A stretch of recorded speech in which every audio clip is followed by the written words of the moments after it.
Olá, meus amigos, meus amores, minhas amoras. É assim que eu chamo carinhosamente os meus alunos. Se você não sacou, é o masculino e feminino de pessoas amadas. Conforme prometido, segue aqui para vocês, de primeira mão e especialmente para vocês, uma rápida aula de revisão dos principais tópicos de Direito Empresarial 1. Sobretudo a parte de Direito de Empresa. Os conceitos de empresa, de empresário, quem pode ser empresário, quem não pode, o que é estabelecimento, o que é alienação do estabelecimento empresarial e mais, de que forma uma empresa pode ser explorada. Vamos conferir rapidamente nesse vídeo. Antes de tudo, o mais importante é nunca, jamais confundir os conceitos de empresa com empresário. Atenção, esse vídeo não é recomendado para quem chama a empresa de empresa. Nunca diga que você vai a uma empresa, que você trabalha para uma empresa, que você ajuiza uma ação contra uma empresa, porque na verdade a empresa é uma atividade, a empresa não é pessoa, não é sujeito de direito. Então, como disse, a empresa é uma atividade econômica através da qual alguém a exerce. E esse alguém, obviamente, é o empresário. Enquanto a empresa é uma atividade, o empresário é o sujeito de direito que vai exercer essa atividade econômica. E o grande dilema do direito empresarial, sem compreender isso, você não avança em nenhuma matéria do direito empresarial. É compreender, afinal de contas, quem é o empresário. E olha só, esse conceito tem provocado inúmeros erros, inúmeras falhas em muitas pessoas. E o mais importante para essa compreensão é entender definitivamente o que é o empresário. O conceito de empresário foi introduzido no nosso Código Civil brasileiro pela teoria da empresa. E o artigo 966 do Código Civil diz exatamente que é um empresário. E diz a lei, considera-se empresário quem exerce profissionalmente atividade econômica para a produção, circulação de bens e de serviços. Esse conceito do artigo 966 consagra os chamados elementos de empresa. E eu sei, você pode estar perguntando, mas professor, esses elementos de empresa não são muitos, não confunde a cabeça do aluno? Sim, realmente confunde. E é por isso que eu costumo dizer para os meus alunos, os elementos de empresa têm que estar no papo. No papo, sim, isso mesmo que você ouviu. Isso significa profissionalismo, a atividade econômica, a produção e circulação de bens e serviços e a organização, que é típica dessa atividade empresarial. Mas professor, os elementos não estão na mesma ordem que aparecem no Código Civil? Não importa. O importante é que você entenda que esses elementos têm que estar presentes na atividade econômica organizada, que é a empresa. Por outro lado, existem algumas atividades econômicas que não são empresárias. Existem algumas atividades econômicas que nós não podemos chamar de empresa. E essas atividades econômicas estão expressamente previstas no Código Civil brasileiro. O parágrafo único do artigo 966 elenca uma série dessas atividades que não são consideradas empresárias. Não se considera empresário quem exerce profissionalmente atividade intelectual de natureza científica, literária ou artística. O artigo 982, parágrafo único do Código Civil, nesse mesmo sentido, diz que sempre será considerada simples a atividade das cooperativas. Também não são consideradas atividades empresárias, com uma pequena ressalva, os produtores rurais, previsto no artigo 984 do Código Civil. E que ressalva é essa? O produtor rural é a única atividade econômica que tem facultativamente o direito de se tornar empresário. Basta para isso fazer simplesmente o seu registro na junta comercial. Pois bem, voltando à questão da atividade econômica empresarial, que é o foco do nosso estudo, é muito importante lembrar que o artigo 967 do Código Civil fala do registro.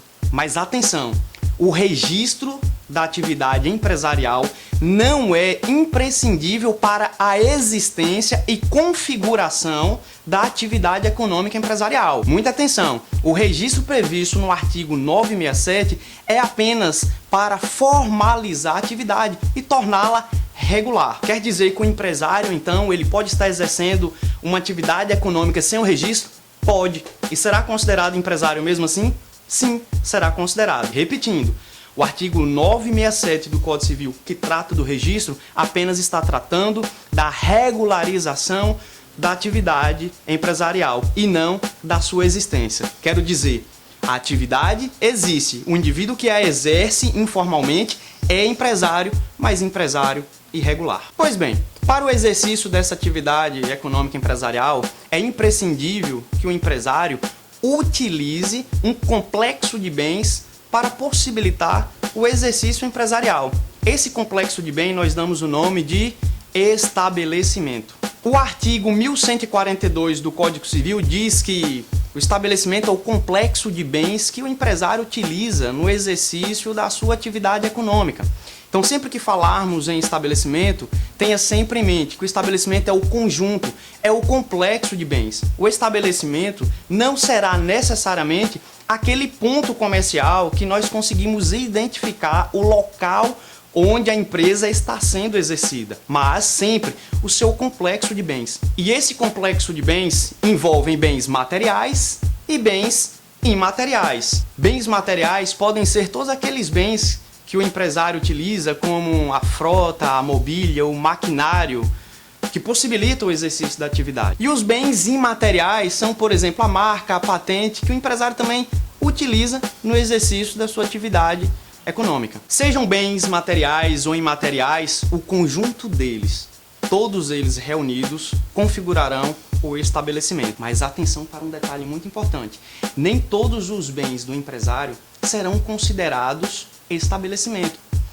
Tomemos como exemplo um clube que o empresário coloca à disposição dos empregados para o seu deleite e lazer nos finais de semana com a família. Observe, esse clube ele integra o conjunto de bens do empresário, mas ele não será considerado estabelecimento, e por uma razão simples: ele não integra o complexo de bens que o empresário está utilizando no exercício da atividade econômica. Ele está à parte dessa atividade econômica, muito embora, repito, pertença ao empresário. E quando nós falamos em estabelecimento, sempre temos que nos lembrar da existência do trespasse. O que é o trespasse? O trespasse é aquele contrato de alienação do estabelecimento comercial. É o que Fábio Coelho costuma dizer que nas atividades comerciais ela é denominada comumente com a expressão passa-se o ponto. Então, sempre que um empresário pretender alienar seu estabelecimento ou parte dele, esse contrato nós daremos o nome de trespasse. Para realizar esse contrato, precisa seguir algumas regras muito importantes. Contudo, não explanarei essas regras nesse vídeo porque vai torná-lo muito extenso. Mas eu prometo lançar um vídeo. Um livro é foda. Mas eu prometo em breve lançar outro vídeo destrinchando todas as regras para o trespasse. Aguarde. Pois bem, e para finalizar eu gostaria de dizer o seguinte: o exercício da empresa ele é exercido por uma pessoa. Essa pessoa nós damos o nome de empresário. Esse empresário pode ser uma pessoa física ou jurídica. O empresário na forma de pessoa física será o empresário individual. Na forma de pessoa jurídica, nós teremos as sociedades empresárias e teremos também a EIRELI. O empresário individual é aquela pessoa física que exerce a empresa em seu próprio nome e com o risco do seu patrimônio em jogo. É aquele empresário que tem responsabilidade ilimitada. Significa dizer que se sobrevier na sua atividade alguma responsabilidade patrimonial, os seus bens pessoais também serão atingidos por uma eventual execução. E é claro, estamos falando de pessoa natural ou a pessoa física.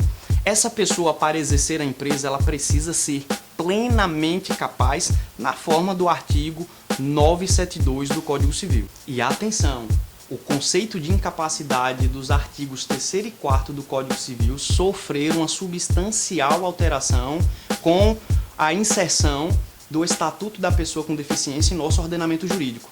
Fiquem atentos. Além de ser plenamente capaz, o empresário ele não pode ter nenhum impedimento legal para o exercício da empresa. Nunca vamos confundir, tá? A incapacidade é uma situação e o impedimento é outra. A exemplo de pessoas impedidas, nós temos os funcionários públicos, as pessoas que estão falidas e que ainda não se reabilitaram, os magistrados e até os médicos, quando vão acumular a função de médico com o exercício da atividade de farmácia. A EIRELI é uma pessoa jurídica exercida por apenas um titular. Todas as regras da EIRELI estão previstas no artigo 980-A do Código Civil, que foi inserida pela Lei 12.441 de 2011. O mais importante de se anotar sobre a EIRELI é que ela precisa de um capital mínimo integralizado no ato da sua constituição, no valor de simplesmente 100 vezes o salário mínimo vigente do país. Além disso, a pessoa que institui um EIRELI não pode, de forma alguma, instituir outra dessa modalidade. Claro, eu estou falando da pessoa natural. A pessoa jurídica pode instituir outras EIRELIs, conforme leciona o professor André Santa Cruz. E por último, as sociedades, que também são pessoas jurídicas, na forma do artigo 44, inciso 2º do Código Civil, e também é mais uma forma do exercício de empresa. Ora, sempre haverá uma sociedade quando houver um agrupamento de pessoas reunindo bens e esforços para alcançar o mesmo objetivo. Eu não vou me aprofundar nas sociedades, porque aqui a intenção é apenas demonstrar quais são as formas de exercício da empresa, mas prometo também um outro vídeo para destrinchar todos os tipos de sociedade. Mas lembrando, o Código Civil Brasileiro prevê, entre os artigos 1039 ao 1092, modalidades de sociedades personificadas que são próprias ao exercício da atividade econômica empresarial. São elas: sociedade em nome coletivo, sociedade em comandita simples, sociedade limitada, as chamadas LTDAs, a sociedade anônima, SA ou companhia, e as comanditas por ações. Pois bem, meus queridos, espero que vocês tenham gostado. Nós ficamos por aqui nessa pequena videoaula, bem resumida, apenas abordando alguns pontos principais da parte inicial do direito empresarial. Futuramente nós teremos outras videoaulas. E até a próxima!